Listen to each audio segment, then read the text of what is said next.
నమస్తే. మనతో మాట్లాడడానికి ప్రముఖ డైరెక్టర్ గీతా కృష్ణ ఉన్నారు. ఆయనతో మాట్లాడదాం. నమస్తే సార్. హాయ్.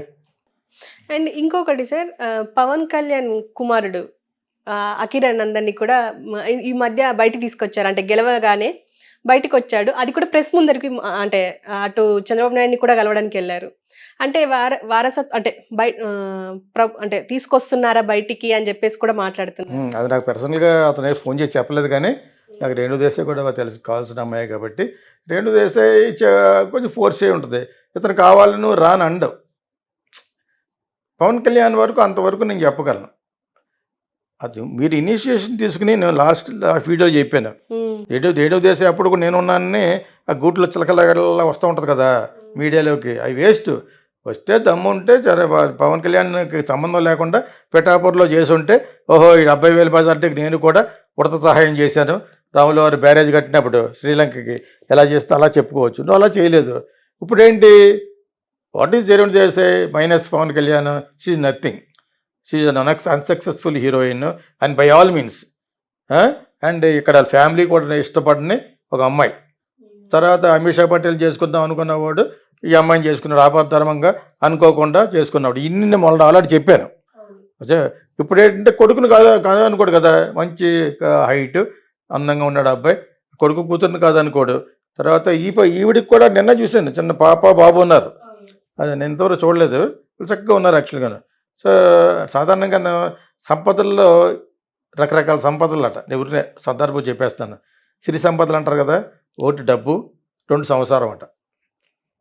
సంసారం కూడా ఇప్పుడు మాలాగా ఒకటి చాలు, ఒక అమ్మాయి చాలు కాకుండా మనోడు హ్యాపీగా అక్కడ ఒక ఇద్దరిని, ఎక్కడ ఒక ఇద్దరిని, అవసరం ఇంకొక ఇద్దరిని పుట్టిస్తాడు. ఆ విధంగా అది కూడా సంపద అట. ఇప్పుడు రామారావు గారి అన్ని సంపదలు ఎందుకు ఉన్నాయంటారు, ఆయనకి 11 మంది. పూర్వం ఉన్న వాళ్ళందరికీ కూడా 10 మంది, 5, 6 ఉండేవారు కదా. సిరి సంపదలు అదొక సంపద. నేను నిజంగా ఎగతాళిగా చెప్పట్లేదు, నిజంగా కూడా. నిన్న ఆ రష్యన్ అమ్మాయి చంకలో ఒక అబ్బాయిని చాలా బుద్ధిగా ఉన్నారు, ఇంకో పాప. వీళ్ళిద్దరు కూడా పవన్ కళ్యాణ్ సంతానం అనుకున్నాను అనమాట. ఆ విధంగా అకిరాన్ని తీసుకురావడం కారణం ఏంటి, ఒకటి ఫిల్మ్ ఇండస్ట్రీకి రావాలి. ఇప్పుడు తప్పేముంది, చంద్రబాబు నాయుడు కొడుకుని ఏ సంబంధం లేకుండా ఉండి పప్పు ఉండి ఏ నాలెడ్జ్ లేనివాడు ఇప్పుడు నాలెడ్జ్ సంపాదించుకున్నాడా, ట్యూషన్లు పెట్టుకున్నా అవి పెట్టుకున్నా. నేను ముందు చెప్పాను ఇతను నాలెడ్జ్ లేదని. తర్వాత ఒక మాట మాట్లాడుతూ ఉంటాడు. రాహుల్ గాంధీ అంతే. రాహుల్ గాంధీకి ఈ మధ్య ఎవరెవరు చెప్పారో కూడా చెప్తాను. ట్యూషన్ మేము ఫిల్మ్ స్కూల్ లాగా అక్కడ పొలిటికల్ థింకర్స్ ద్వారా నేర్చుకున్నాడు ఒక 5-6 సంవత్సరాల నుంచి. అప్పుడే డ్రెస్ అయ్యి మార్చి మొత్తం అంతా గెటప్ మార్చి మాట్లాడడం వచ్చింది. ఇంగ్లీష్ వచ్చు, చదువుకున్న మంచి స్కూల్లో ఇంగ్లీష్ అవార్డు మాట్లాడడం మన సౌత్ ఇండియాకే గొప్ప ఇంగ్లీష్ మాట్లాడడం అంటేనే. అక్కడ ఉన్న డ్రాప్ అవుట్ స్కూల్ గర్ల్స్ అందరూ కూడా ఇక్కడ హీరోయిన్లు అవ్వట్లేదు బాంబేలోనే, వేస్ట్ ఫీల్స్ వాళ్ళంతా అక్కడ. అదేనప్పుడు గీజలు అందరు ఇక్కడికి వచ్చి నాకు ఇంగ్లీష్ ఎందుకు మాట్లాడతారు, మంచి స్కూల్స్ కాబట్టి. ఆ విధంగా రాహుల్ గాంధీ బాగా మాట్లాడతాడు. ఏం మాట్లాడలో తెలియని దబ్బి, వేస్ట్ ఫెలో ఆఫ్ ఇండియా అతను. లేకపోతే ఈ పార్టీకి అసలు మోడీకి ఇంత అవకాశం వచ్చి ఉండేది కాదు, ఆర్ఎస్ఎస్కి ఇంత అవకాశం వచ్చి ఉండేది కాదు.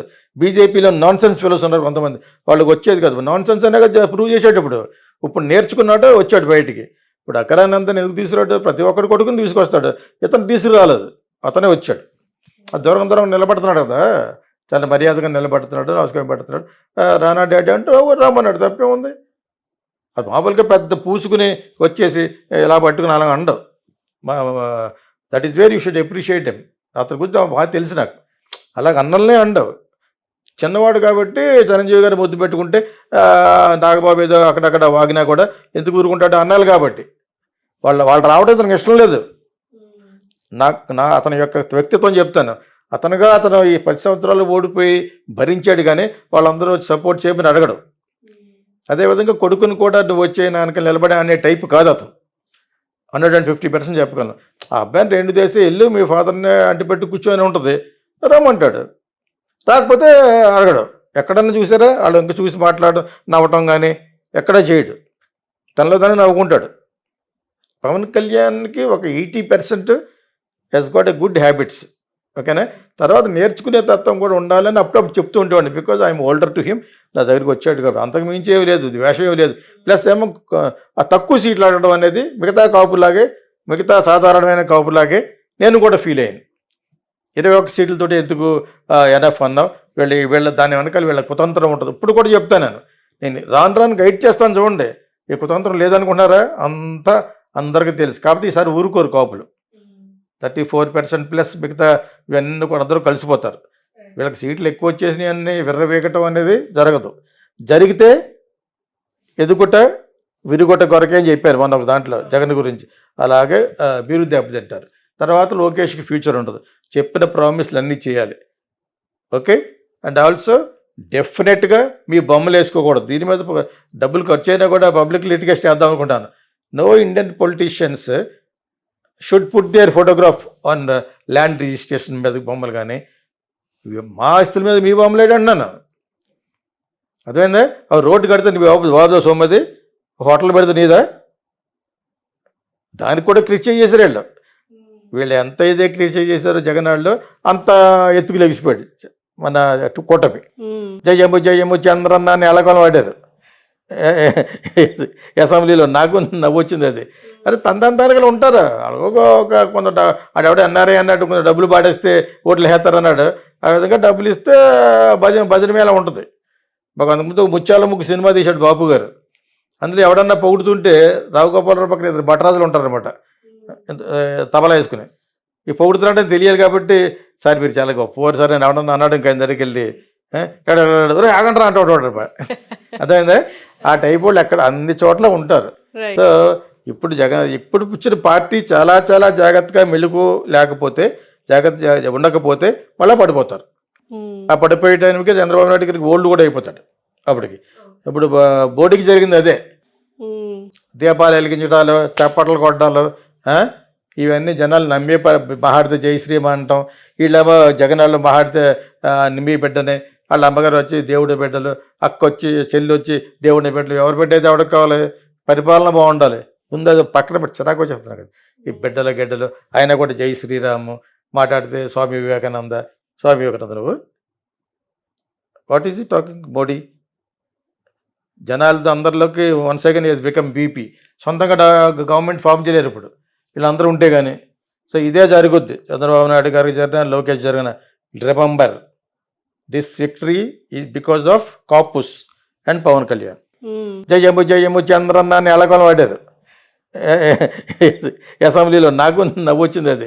అరే తందానికి ఉంటారు ఒక కొంత ఆడెవడ ఎన్ఆర్ఐ అన్నట్టు కొంచెం డబ్బులు పాడేస్తే ఓట్లు వేస్తారన్నాడు.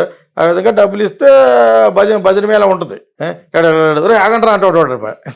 అదేందా ఆ టైప్ వాళ్ళు ఎక్కడ అన్ని చోట్ల ఉంటారు. సో ఇప్పుడు ఇప్పుడు వచ్చిన పార్టీ చాలా చాలా జాగ్రత్తగా మెలుగు లేకపోతే జాగ్రత్త ఉండకపోతే మళ్ళీ పడిపోతారు. ఆ పడిపోయే టైంకి చంద్రబాబు నాయుడు గారికి ఓల్డ్ కూడా అయిపోతాడు అప్పటికి. ఇప్పుడు బోర్డుకి జరిగింది అదే. దీపాలు వెలిగించడాలు, చప్పట్లు కొట్టడాలు, ఇవన్నీ జనాలు నమ్మే మహాడితే జయశ్రీమ అంటాం. వీళ్ళేమో జగనాళ్ళు మహాడితే నిమ్మి బిడ్డని, వాళ్ళ అమ్మగారు వచ్చి దేవుడి బిడ్డలు, అక్క వచ్చి చెల్లి వచ్చి దేవుడి బిడ్డలు. ఎవరు బిడ్డ అయితే ఎవరికి కావాలి? పరిపాలన బాగుండాలి. ముందు అది పక్కన పెట్టి చిరాకు చెప్తున్నారు కదా ఈ బిడ్డల గడ్డలు. ఆయన కూడా జై శ్రీరాము మాట్లాడితే స్వామి వివేకానంద. స్వామి వివేకానంద నువ్వు what is he talking Modi? జనాలతో అందరిలోకి once again is become BP. సొంతంగా గవర్నమెంట్ ఫామ్ చేయలేరు ఇప్పుడు వీళ్ళందరూ ఉంటే కానీ. సో ఇదే జరుగుద్ది చంద్రబాబు నాయుడు గారికి జరిగిన, లోకేష్ జరిగిన. Remember this victory is because of Kapus and Pawan Kalyan.